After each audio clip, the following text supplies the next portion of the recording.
Hey guys, how you doing? Hey Tim. Good, Uh, good. Good. We were just having a chat. We were mostly talking about non CDL stuff, and then we started dipping into it, and then you shut up. There may not be many people today, but yeah, we were just talking about directed. I mean, I've been working on directed acyclic graphs for a long time, and Joel was asking, so do you work much on graphs that have cycles and the directions may be everywhere. And I avoid that as much as possible. Um, it's interesting because when you talk about uh, the graphs, debate graphs having a cycle, um, the edges are different usually. So what you're communicating about the other thing, if you're just talking about like if you limit it to just pros and cons, it's not the exact same node from a logic standpoint. I guess what I'm saying is if you actually like break it down to the intent of the node and what it's doing, there is not uh, a cycle. Cycles Hmm. are illogical when you talk about just purely evidence directions. But most of the debate Right. graphs that the team are doing in here, I they're mean, not limited to that. isn't that by definition a fallacy? Well, it's It's both a logical and an both a formal and an informal one, It's right? It it's depends it's on. factual by definition because I'm defining the type of debate that I look at. And so by definition, if you have a cycle in the logic, it's out of scope. And I would Mhm. say that there's something wrong in there and how you're thinking about it. Um, Yeah, so people get into loops, but that's because they aren't categorizing properly. like Hmm. the canonical debate should support Yeah, fallacies, right? It should Like if support there are canonical logical fallacies. nodes, if they can point to anything, support any other claim, then in theory, any other claim could support them and just like cycle Well, appears, right? technically there shouldn't be a limit, but also, um, in theory, the canonical debate needs to capture any kind of argument that could be made, and that includes all the kinds of logical fallacies. That includes circular reasoning, right, and begging hmm the question, which are Mm. essentially cycles, right? It's a loop. That's what begging the yeah, question is, right? right.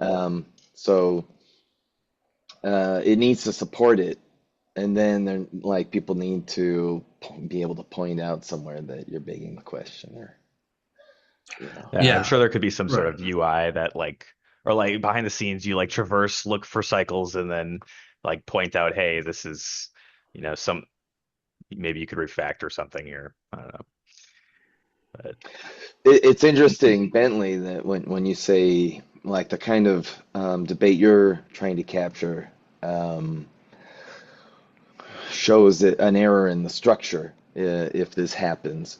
Um, and so my question there is it an error in, do you mean it's an error in the reasoning of the people making the argument map, making the graph? Or like, in other words, to what extent does your design consider logical fallacies an error on the user's part? Uh, what I would say is that well, first of all, yeah, the things I'm working on because I'm doing mathematics on it, it requires a certain amount of formality. That's so there's the canonical debate sphere of stuff, and then there's like, oh, this group of debates are formal enough to be analyzed, right?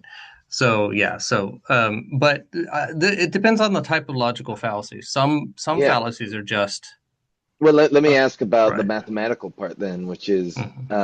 I mean, is it our only correct conclusions possible in the maps you're talking about? In other words, uh, can you make a conjecture that is incorrect and is proven to be incorrect, meaning that the conclusion is wrong? Um, Is that supported in your graph?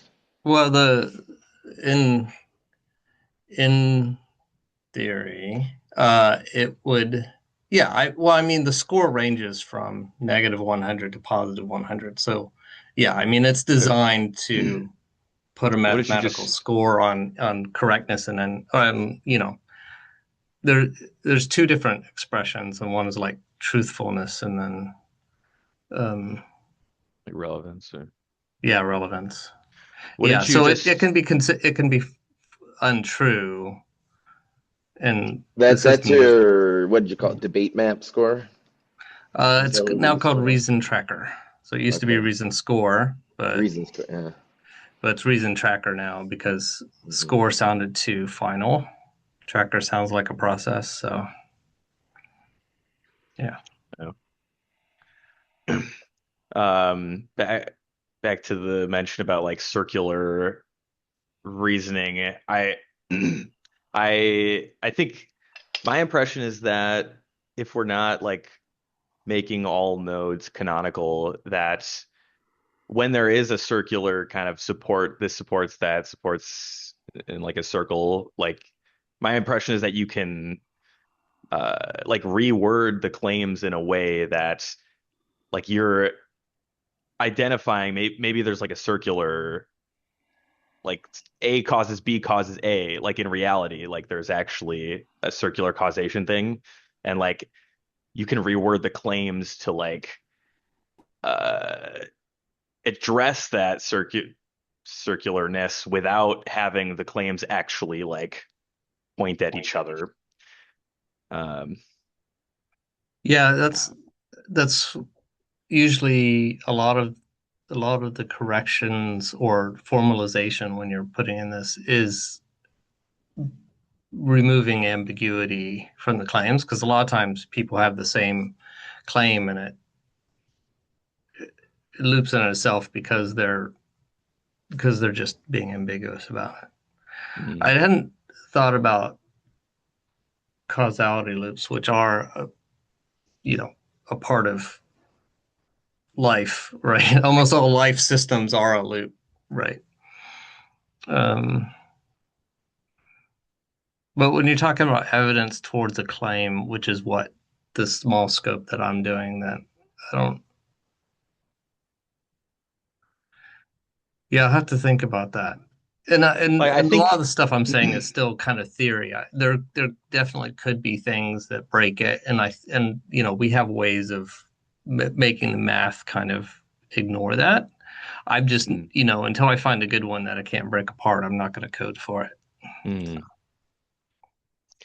yeah, my uh just to be a little more concrete, I guess, like when I say modeling a cycle both ways without I guess like in claims that aren't circular, I think like usually if you have A causes B as like a reason for something and then B causes A, like you can have both of those represented as like a separate Two like separate maybe claims. A causes B is a reason for something and then B causes A is a reason for something.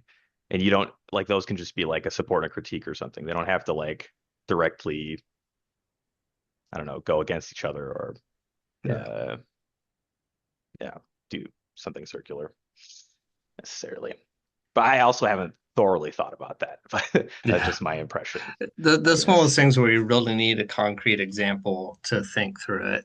Because if you're just thinking, and we find a lot of this is that we're talking in these abstract kind of like Yeah. I mean, theories, and then we just argue about it all day. And it's like once we get here's an example. yeah. Yeah, It like when you talk about these feedback loops, for example, um, it's obviously an incomplete or not an incomplete statement. A causes B or B causes A. They're incomplete in the sense that if you were to use that for causation, you know, there's more nuance there in terms of how much A causes B and when B Right. causes A, so that it's not an infinite loop in real life. It gets to a Mm, point where it finds a stasis, and that's not included in those logic claims, right? They're yeah. both true, or they very often are both true. Maybe indirectly, for example, methane release causes global temperature increase. Not directly, it causes it because then it traps in all this energy and that sort of thing. And all that trapped energy, then an increase in temperature could heat up, uh, the ice, the sea ice, which low down is trapped methane gas, so it causes the release of more methane, which Mm, causes an increase. Right, so there is right, that cycle, but it's not as clear cut as A causes B, B causes A, and right, right. they're done. Yeah. I think usually, like, if there's a cycle, one is more like prominent. One side of it is like more prominent than the other. Or they cause Or it to a certain point, to a certain extent. For example, global warming causes methane release until there's no more methane to be released, for example. right, right. Right? Uh, Um, yeah. Yeah, not all lines are straight, as the phrase goes. A lot of people take a graph and it's like going up like this, and they like project it out 100 years or whatever. Like, oh, yeah, there are other factors. yeah, yeah. Any But yeah, other? I mean, like getting back to reason tracker and cycles. Like I think if you're just going to logically break it down, there's, you know, uh, there may be cycles. There are different reasons for there to be a cycle, right? And even if it's like purely deductive, and one is just user error, an error in modeling the arguments, right? In which case, Yeah, maybe the right thing for a reason tracker to do is to not allow creating that argument, right? Which then brings up a problem because, well, which is the right structure? Was it the one that was there before, or is it the one they're trying to create? Right. So you're rejecting one and without having first analyzed which one is correct, or just the UI is doing that, right? Um, then there's the questions of ambiguity, right? yeah, Um, are these and really yeah, and different the UI statements? might like allow it, but the math won't run. Um, but yeah, there. I think when the next goal is starting next year or next month to start putting data back through it as I have time and do videos, saying, here's the topic, here's the data I have, what are the claims that are missing, or what are these claims are wrong, and then make several videos adding in what people say, assuming anybody comments. Um, but yeah, I think we'll hit, you know, if that's a big scenario, I think we'll hit some examples pretty soon and just have to figure out a way around it. Um, Mm, or a way to there are ways to run math on that. So I just didn't want to complicate the logic of the system until I need it. But and actually, mine's not going to be an interface that people use, right? I'm just making videos and running the math, and I'm the only person using the app right now because I didn't want to mess with all the other stuff, and the communication happens outside of it. Um, so it's more like a discussion and a collaborative kind of design of. It's not a design of an app; it's a design of a mathematical process and mm, and a visualization of that. Um, so as opposed to worrying about an app and worrying about they how they express this, I can get a comment where someone's going to say, well, you need to add this in, and then there can be a discussion about how to add it in. So hmm. it's a little bit less restricted by I have to developing a full system. Yeah. Nice to keep it narrow in scope like that. Yeah. Do you have I I went to reasonscore.com. I don't know.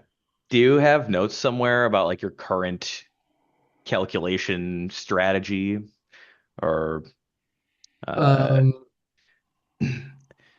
I, I was just curious. I was actually talking with Dale.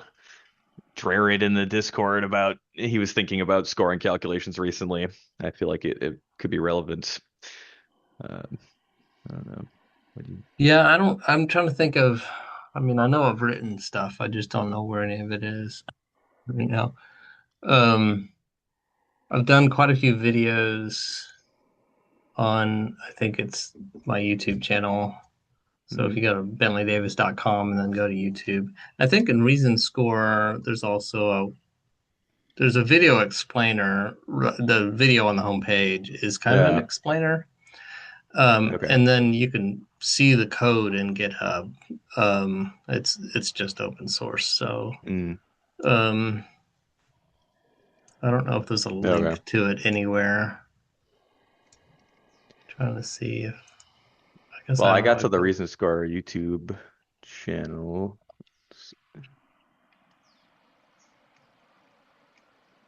I think I'm gonna convert that over to. Reason Tracker or something. But I have the code isolated, like just the math isolated in its own um, you know, piece of code, so it can Okay. you can just either use it separately or just read it. I tried to also keep it well commented. Um, but yeah, I don't know. I'd have to. I mean, it's pretty darn simple, actually. It's just, you know, for every pro, they're just you just have the pros and cons, and they're weighted together. And you know, if that if each pro and con has different pros and cons beneath it, then that affects its weight and its score that it contributes. So Mm, um, it's just the way you would do it if you had to write down numbers when you were um, like on if paper. someone just said, okay, give me some numbers on your all your pros and cons for this, and then show how they contributed to each other. It's just what would fall out when you try and do that. So it's not Mm, complicated. It's just is that actually useful is the main thing. I need to figure out. One thing I never remembered, I never quite understood was the weights for the arguments, how that worked. Well, For they're all equal unless you have a pro or con reason why one. So it's never a person will change the weights. It's you will add an argument and that changes the Yeah, weight. Yeah. yeah. I mean, yeah, in theory, there's a way to allow for someone to say, oh, this one is less important, has less of an impact than these other ones. And you may not have to put a reason because there are some times where it's just like, oh, everyone knows this is a crap study, but mm, so no one's going to argue it. So you can just put it at 10% weight. So it's in there, and if someone wants to argue it, they can go in and argue it. But most of the time, yeah, everything just has equal weights until someone puts an argument saying, "Oh, this is the reason why this one should have more weight than the other one." And right now, it's just a simple algorithm that it doubles the weight for every pro weight you put on it, and it halves it for every con, which isn't mm, great because some reasons have more things, but mm, you put that weight on there and then you just apply it multiple times, and we can argue about is that true or not. Um, but yeah, so you have to justify why things are more or less weighted. And then mm, as it becomes less and less true, it has less weight in the overall in the scoring. So you can argue it by it's less relevant or it's less true. Both of them will reduce the weight in the score. makes sense. I had a discussion with someone about the idea of doing a calculation similar to that, but like where you can score the leaf nodes, or just like if there's a user score involved, like it only on the is on the leaf nodes, so that like you can still, yeah, without, I guess, having to add something, you can apply a score. But then as soon as, I don't know, that it wasn't a solid strategy because as soon as if you had a score and then you add one leaf node, then like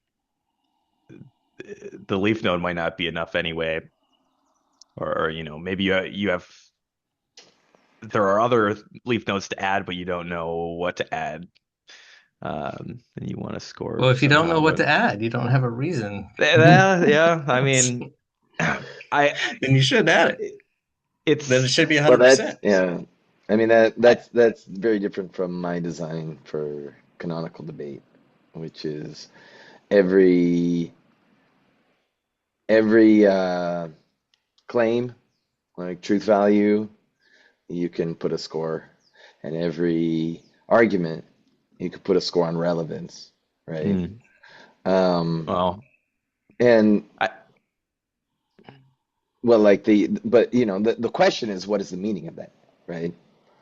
Um, and I like it as kind of a percentage is the way I would do it, but it's the kind of thing that needs to be user tested and that sort of thing. But uh, what what is the point of all that, right? And there can be different points. One point is, you know,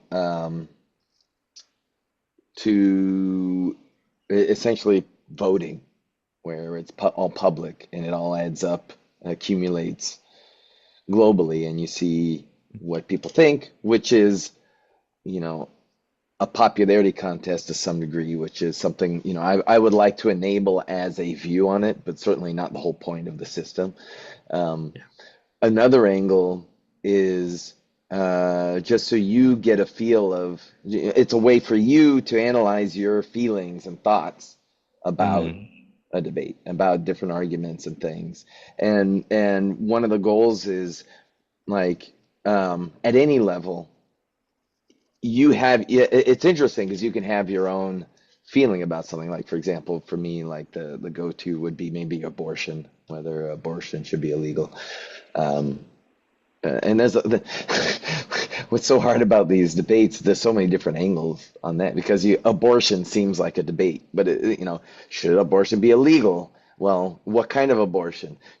Is abortion bad? Well, what do you mean bad? There's a million different ways to break apart the debate. But anyway, mm, generically, abortion, yes or no, and you can have a percent feeling about whether it should be illegal, and then you look at the arguments and you score each argument in terms of two things, which is relevance, which is how important or impactful is this?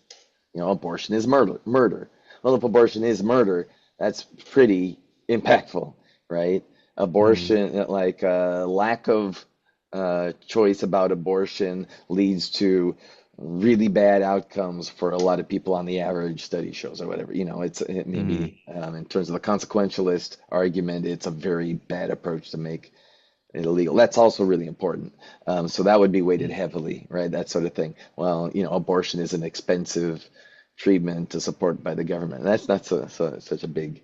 That's not so impactful to me. That's not as big a deal. But so there's impact, and then there's the truthfulness of each claim, which is a separate thing. And so one of the points of scoring in the way I'm talking about is you put up your feeling about a claim, and then you put it about the impactfulness and the truth of each argument supporting and against. And if you have an interesting algorithm to mathematically calculate it, the very simple one would be, for each argument, you multiply its truthfulness by its impact score, and that gets you a number less than 100 or less than one, right, or whatever, and a way to add all those up. Okay. And then it's interesting to see how that compares with your initial feeling about the claim. mm, And then look into why it's different. Is it different because the model's bad? Is it different because, oh, actually something you thought wasn't important actually is important to you? So you can adjust and make the match and see if you agree with the matching, you know. Um, mm. And there's another question, which is, since these graphs go way down or maybe loop or are infinite, how many levels you're going to score down? Because, there's the immediate arguments, and then there's the arguments about the truthfulness of each. So maybe I think this thing is true, and that's why I think this is an important argument. And when I go and analyze under there, actually, it turns out my feelings are maybe it's only 80% probable to be true or whatever, or I may 80% agree with it. Mm. Anyway, so that's to me, that's the point of scoring is to help you analyze your feelings while interacting with all the arguments rather than just confirmation bias and that sort of thing. Yeah.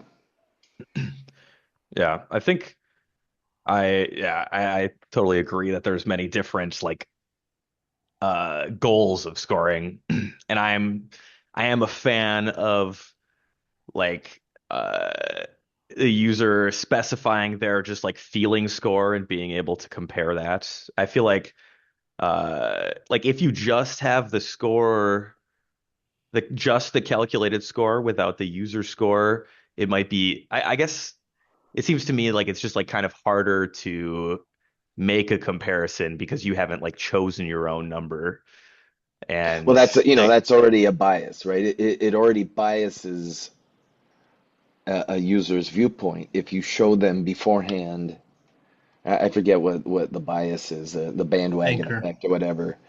Anchor and anchor band, bias. there's a lot of different kind of There's cognitive several, yeah. biases where essentially if you show essentially what other people think before the mm, person gets to interact with it, you're influencing right.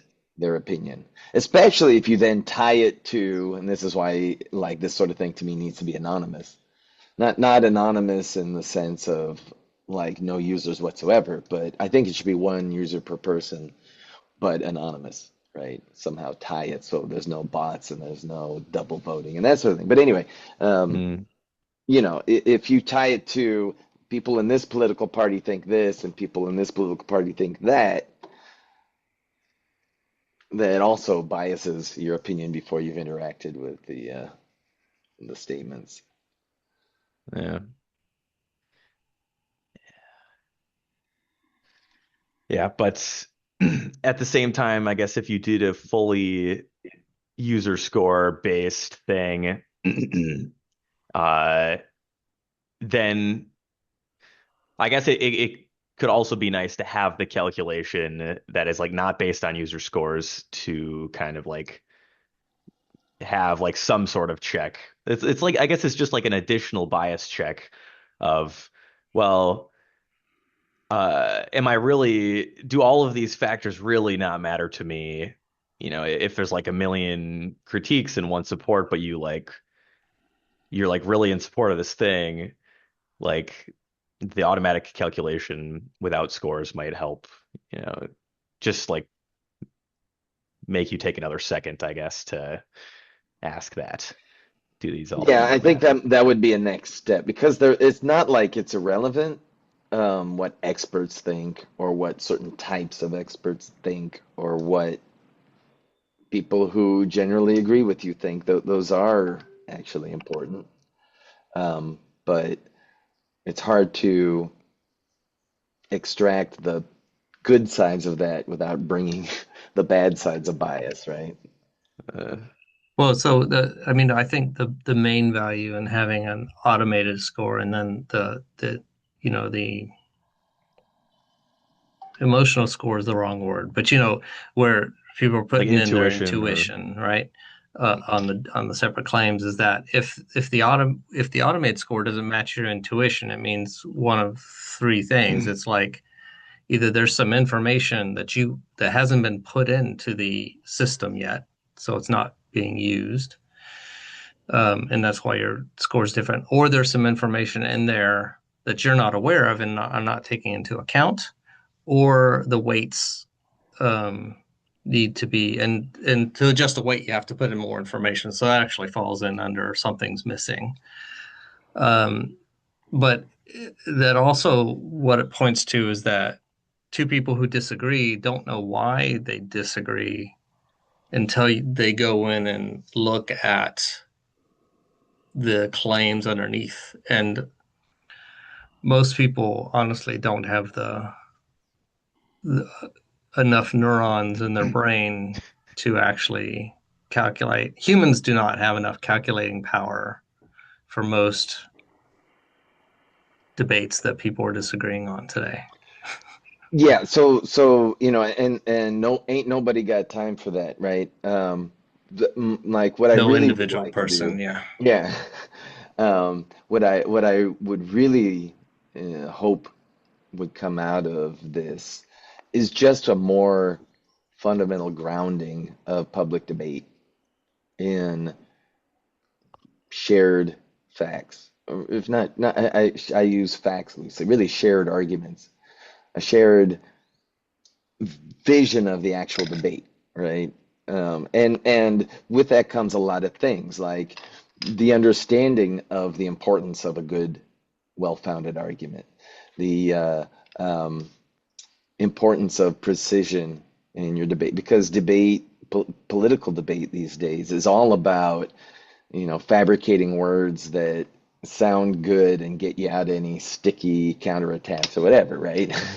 um, and it the skill to win political debate is in not being able to be pinned down and not being able to uh, I don't know. I mean, there's so many things Managing about rhetoric. it. It's winning the popularity contest while avoiding saying anything concrete, right? Um, uh, Appealing to your base, dog whistles, everything like that, right? Um, and I say dog whistles, but I don't mean it in the context necessarily it's been used up to now. I mean, I don't mean dog whistles, and they're not even dog whistles. They're edible, they're audible whistles, right? They're the sort of thing you can tell they said that to appeal to that group of people very clearly, right? If you talk about the immigration debate, right? Um, there's no dog whistles anymore. It's very much clearly, I said structured this argument to be uh, showing how immigrants are the scourge and need to be removed, or I structured it in the way that, you know, shows, uh, you know, Like it's treating the same information not equally for both sides, like applying the good things about this information to your side it's and spinning. not. It's 100% spin. It's like Uh, spinning off in completely opposite directions, and you can see them doing it, but nobody actually is interested in getting to a conclusion. So I think that a lot of this is not going to, a lot of the collecting the data is not going to have a real benefit unless there is some sort of automated scoring. Hmm. So, like, if we take a look at the Diablo Canyon debate, right? The one of Mhm. the largest. Actually, I will agree with you on that, but continue. Finish your thought. Well, we don't have to debate it if everyone agrees. Um, but I guess Well, that's why I want to focus. That's why I'm focusing on this thing and eschewing everything else because I feel like it's kind of a one cornerstone of the. I mean, my devil's advocate side, the debate where I would say no, I disagree, is that scoring creates bias. Like I really truly believe the system will only work if it never chooses a winner, and scoring is a way to choose a winner. Voting is a way to choose a winner, and so that's my devil's advocate argument that maybe we're just better off not having scoring because it looks like we're choosing a winner. And the moment you do that you send people away from the debate because they think they're losing and they're losing and the system must be wrong if it's or biased. Somebody owns a system and is distorting the results, right? And Those are my reasons against it. that's a valid risk. Um, but I also think those I same would put things relevance happen. at 100%, but go on. Well, It is 100% relevant. It's just Yeah. there are um I mean, it also having a I don't know how to say it. The like having a score in the I guess what I'm thinking is the alternative is just as bad. So like for the Diablo debate, there's 9,000 claims in there. No one's going to read all that. So they're going to walk away from that debate too, right? It's One of not the going to change anyone's mind. one of the stated goals, or actually maybe the purpose, the point for me, one of the elevator pitches for canonical debate is it needs to be the infrastructure that combats and defeats what I call all the different forms of, as much as possible, epistemic attacks, but forms of creating bias, all the ways that we in public discourse create bias, influence the results artificially, right? Ways to influence the outcome. So one of those is, and this is why it's canonical, is that the claims should be canonical to reduce duplication, because one of the attacks is repeating over and over again the same thing until people believe it, right? And if you can say it more often, then you win the debate, even though you're not Well, making necessarily arguments in favor. right. But how are you, I And the mean, other one is, well, the other one is the opposite, which is, okay, everything's canonical, but you take the Steve Bannon approach of flooding the zone. If fake news takes longer to defeat than to create. And so if you can just keep flooding the zone, nobody's got time to sort through it anymore. And that's exactly where right. scoring needs to come But in somehow that's, is. well, right. So yeah, it doesn't help. I mean, having canonicalization does help in one way, but it doesn't help if it's fake news and that system doesn't say it's fake news, then you're not helping. Marc-Antoine, hello. Well, but then you're picking a winner. Well, that's what Um, I'm saying is that it's not helpful to have it unless you pick a winner. well, Well, so although my not my pick a argument, winner. here's my argument Uh-huh. against that, is right now fact checking is a losing proposition, um, for two reasons. One, I don't see any way to defeat, which is what I just said. It's easier to create fake news than it is to defeat it, to fact check it, Refute. refute. Thank you. So, I mean, you could refute it without fact checking, just to prove it wrong somehow. And Anyway, someone's doing that. Yeah. yeah. So that part, that's going to require some sort of scoring to help with that. And maybe it's just, well, there's no supporting arguments, there's no defense. Like there may need to be a way, but those ways can be gamified. So that's work to be done. The other way, though, is, um, I've read a lot and heard a lot of uh, accounts by fact checkers and people who want to be fact checkers. People really would just want to help. And I don't know the numbers, but let's say 99% give up. Why do they give up? It's not because it's so hard to get the information to refute a false claim, fake news. It's because the fake news keeps getting spread and repeated, and their fact checking doesn't go along with it. And so you feel like you're swimming upstream and you're losing, even though you're doing the hard work. And that's where the canonical debate changes the tide, because any fake news or whatever, once you've done that work, it's done, right? So in that case, you don't need scoring, Well, but but how's it done if you don't? And I don't actually believe in picking a winner, but having a current scoreboard, which is makes people feel like it's picking a winner, but there's a subtle difference. Without a current scoreboard, you're not refuting any of the claims. You're just an additional place for that fake news to exist and to look truthful. an additional place? No, because it's Yeah, canonical, because right? now that claim exists in the canonical debate, but No, we're not sure, it saying whether exists in the it's true or canonical debate. false. No, but It's we're just in the what canonical we are debate. doing is whenever people see it, and let's just take this as a given for now. But whenever people see it, it's now accompanied by the no, this is not true because this was obviously edited, and here's the full context of what was said, and So you're that's picking a all those winner. things that like if the fact checker were to one-on-one be able to talk to one person who saw, no, you're not picking a winner. You're just presenting that stuff to them. In other words, Like right if now you just send out a video and people see the video and go, "Oh my God!"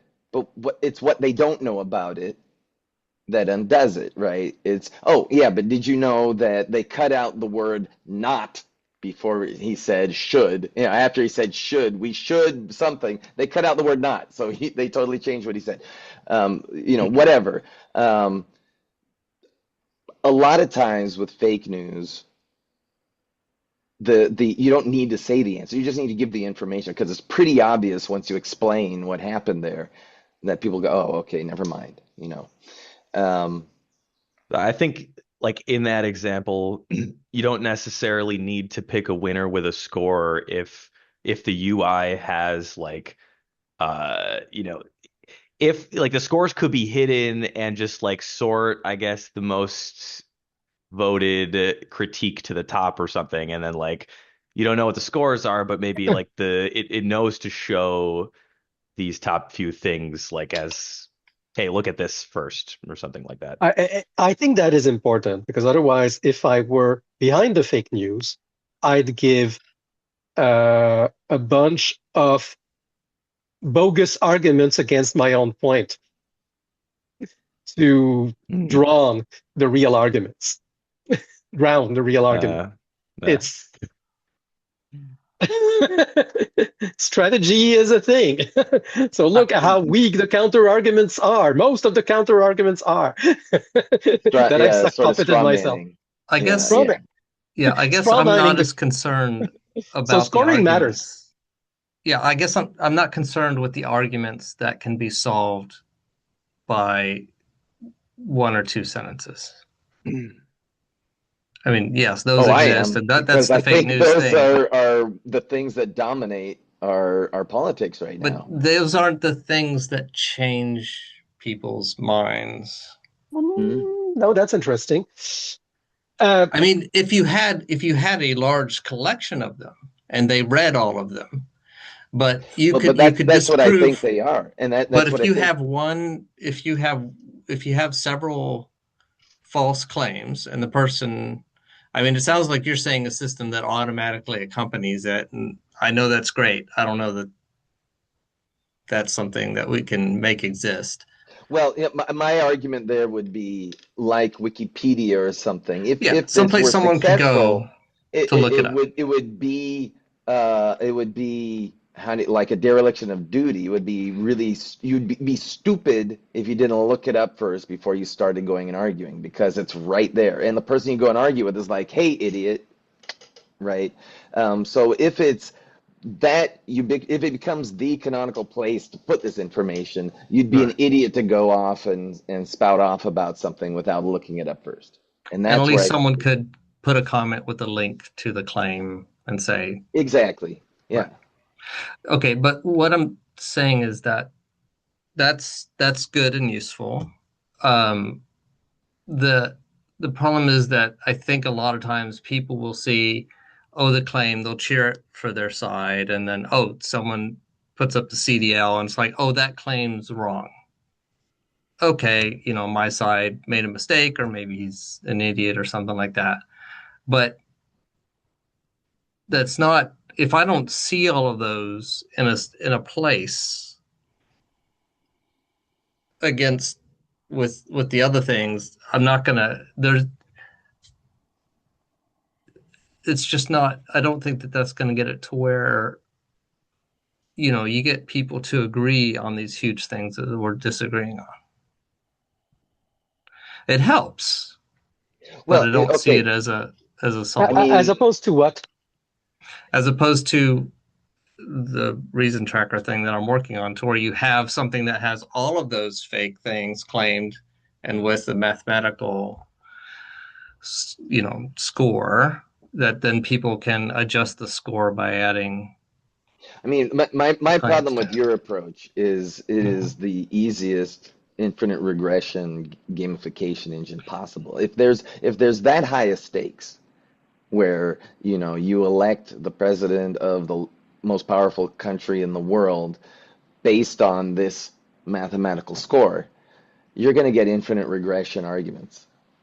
Well, that's one of the risks that I've stated is that it might be infinite. I don't, but I wouldn't do it on electing a person, but passing Well, but a But this is a where law. again scoring matters. I think that the infinite regress is something that will happen on CDL or on the reason score. And some of the arguments in the infinite regress, again, will be bogus. And it needs to be possible to say this is a bogus argument. And how do you know that? And there's two sources of that expertise.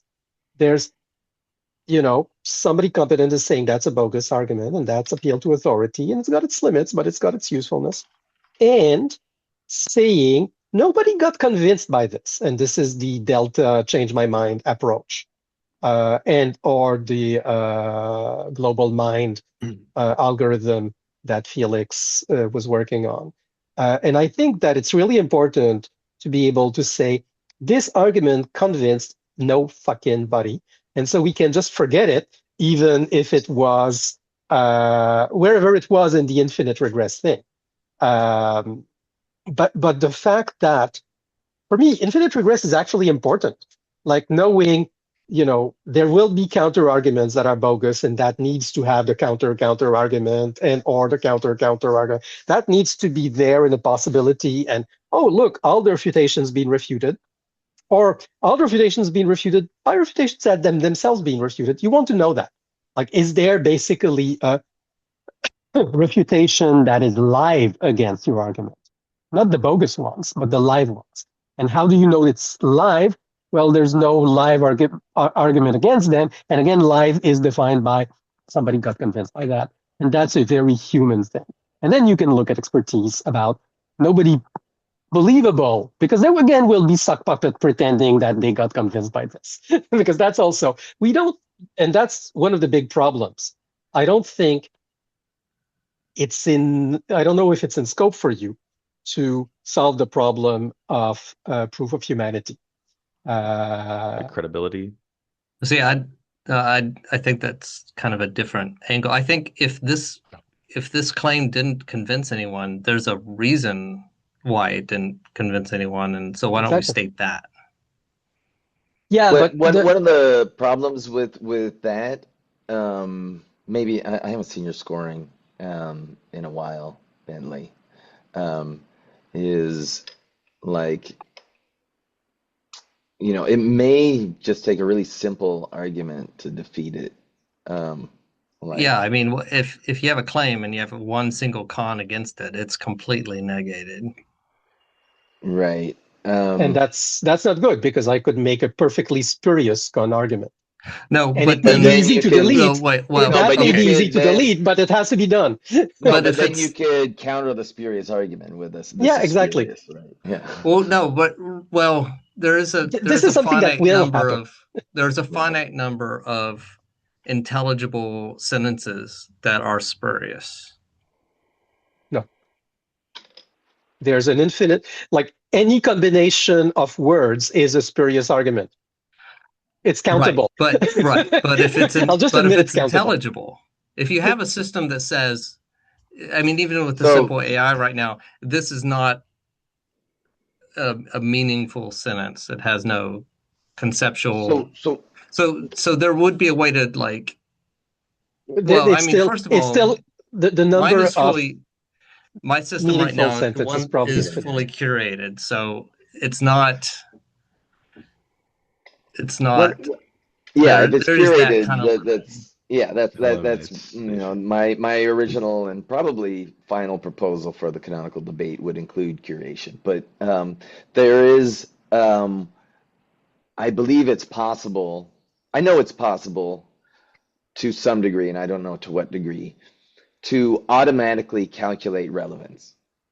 right? Assuming that you can define a primary key for claims, right? Um, then a well-formed argument for or against a claim needs to reference the claim in some way. It needs to include a certain number of similar definitions, Interesting. or definitions within a certain distance of similarity, to know you're talking about the same thing, right? You know, if you say immigration is bad and the counter argument is I have a headache, I need glasses or whatever, or, you know, obviously there's a total disconnect, right? But if you're saying something about immigration, with an increase in immigration, there was an increase in crime, something like that, then at least you know you're on the same subject and relevance, you know, and then this can go into more detail as we've talked about abstract to concrete, where, oh, what kind of immigration? You know, because with the measurements in crime, we're talking about one specific group that of refugees that came at this certain point who hadn't been validated, gone through the whole verification process and so on. So you're talking about a very specific group of immigrants and applying it to the larger concept. So the relevance goes down, because if you're talking about the immigration of this specific group was good or bad, it's going to be much more relevant, that specific group and the increase in crime, than the more abstract concept. So anyway, I think relevance is something that in a well-designed system could be calculable. And that also goes into helping structure the debate better, right? As we talked about, structuring from abstract to concrete, the concrete argument should be down on the bottom, talking about a more concrete. But that's interesting, because when we talked about canonicality for a while, we were talking more about uniqueness signature. But here you're absolutely speaking about Semantic. semantic proximity metric, one that has topological properties, which is a different, I think so, but like, I'm which I'm not, not I against. don't, I I don't see agree. the difference. I actually, what I feel, I don't No, no, understand the it's a difference in hash what you're saying. versus an embedding. Oh, I wasn't talking about hash. I was never, my Yeah, primary exactly, key exactly. would be kind of a grammatical structure with the definitions. Um, Identified. yeah, Yeah, and so your similarity would be based on the similarity between definitions and their yeah, position yeah, in yeah, yeah, yeah, grammatical yeah. structure. Yeah. And I'm, yeah, I mean, I so think the what I would try to do is get a signature that would be a structure, but which would allow to look for common substructure or common elements in the structure, so you could have a similarity score from structure comparison, which is not the same as an embedding. Anyway, go on. Sorry, cut you, Bentley. Yeah, so I mean, as far as that whole scope of problem, I'm avoiding it for now. The goal is to create a argument tree with a scoring system to where any body viewing it would, I guess the short answer is I'm avoiding um, spurious claims by just not putting them in the system, Curating and it's a them out curated of the system, system. so Yeah, that's yeah. cheating. Well, no, But but you're allowed to do that. yeah, It's yeah. not going to be crowdsourced, and you're going Well, to be the source of it'll trust. partially be Right? crowdsourced. It'll just be curated crowd as opposed to direct. Okay, So but I mean, again, you know what I you mean. ask you ask the crowd, okay, what are the claims that we're missing, and then you put in the good Check. ones. And the goal is to build something that two people on either sides of the argument would both look at it and feel like all their claims are included. That's the goal to get to, and you just kind of you're not allowing, someone is manually doing the work, or AI, to keep the spurious claims at bay. Yeah.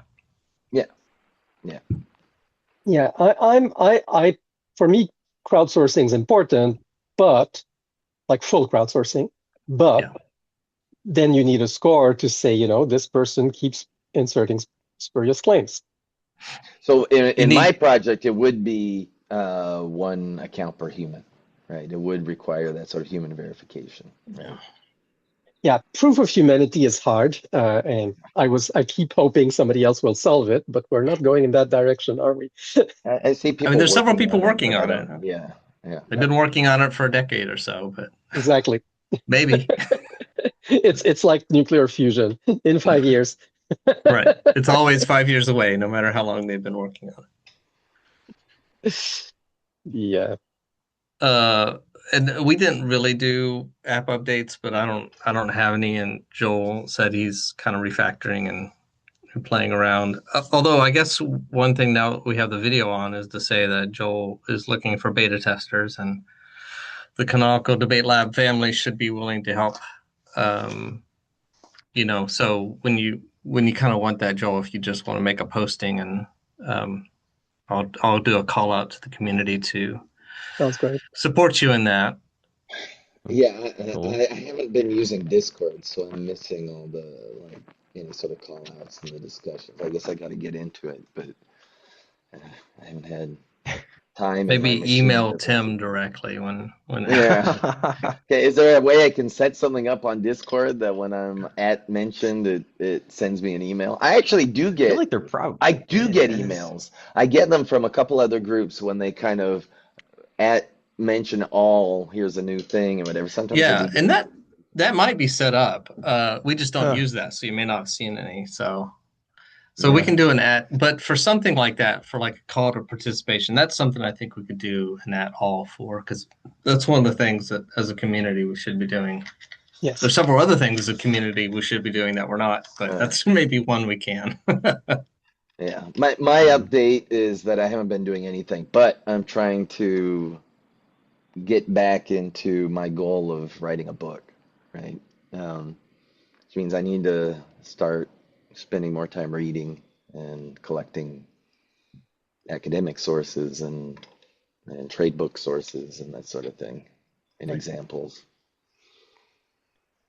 My situation is I'm busy with discourse graphs. Recently, there was a meeting with the Metagov and block science communities. I don't know if you're familiar with block science. It's a sub-community of Metagov. Oh, Metagov is very close to discourse graphs and objective. And definitely it's worth reaching out, cross pollinating. And block science is basically doing this. Any knowledge object has a, they call it a RID, but anyway, they have a kind of cross uh, cross tool IDs, and they call that RID, and they're trying to make it easy to do federation. So that's relevant to me in federation sense, and they're doing this little sync network. So let's sync knowledge objects. So I find that interesting, but it does not handle any of the knowledge similarity. Um, the at proto stuff is getting really interesting, and I think I've decided I have to keep an eye on that because I think we should have What is that? structure at proto, the technology under blue sky. And I'm thinking if we do kind of uh, claim canonical format, we should make sure that it propagates on that proto because that's a very interesting ecosystem for all kinds of reasons. There's a lot of things right in there. The That's sync, that's structure. In terms of the structure of claims itself, I'm doing a lot of that in discourse graph, but right now it's pretty classic uh, schema work. But I am trying to write how do I want to implement frames and frame schema and the interaction between frames and text and blah, blah, blah. So I've started that document. I'm not very far, but it's something I want to get deep into. But I'm kind of percolating these ideas in the discourse graph communities. Sometimes it takes, sometimes it doesn't, but overall it's a conversation that's happening. So let's hope that this becomes a vehicle where it happens. Um, yeah, those would be my main status pieces. Deadeye. Status is Yeah, and then I'm hoping to start creating some videos in the new year, but depends on my health and if I've caught up on my work. So, and I'm I did also, like oh, go ahead. Joel for as like an example of the math. I think when I do the videos, it'll be obvious in the video how the math works because it'll be like adding the claims and seeing the scores change. So people can look at the code to see how the math is calculated or the formula if you read formulas, but it'll become easily intuitive understanding when you see it in action. Cool. Sounds good. Excellent. Okay, folks. Yep. Any other topics? I'm also, I'm going to be very unavailable, certainly less available than I'd like to be. One of the reasons is I'm just not using Discord, as I said. Another reason is these meetings are, well, we'll see how it goes, actually. Um, I have to go to work a couple times a week, and I can't be on these kinds of videos at work. So depends on, like today, by coincidence, I ended up not going. So I'll see when I can make it into the meetings. Would another time fit better? I don't think so because I'm right now it's a little uncertain what times I'm going to be available. But I'll try to get into the Discord and be in touch more. And Yeah, not much is happening in there right now. Every once in a while, I guess there was something really big a couple There's a days ago, which I long. don't know if I even read at yeah, all. mainly announcements and requests for Yeah. help and that sort of thing. I'd like to hear. I'd like to see if I can help. Yeah. Yeah, that's a good idea. Maybe because we know people aren't always hanging out in that Discord, that if we see something like Joel's call for testers, that we can Test add do all. it. Do a test like an at here or whatever, just to see if I get the email. Um, I'll let you know. Or if you already know how to configure it, then check the configuration first, I guess. But yeah. The general channel.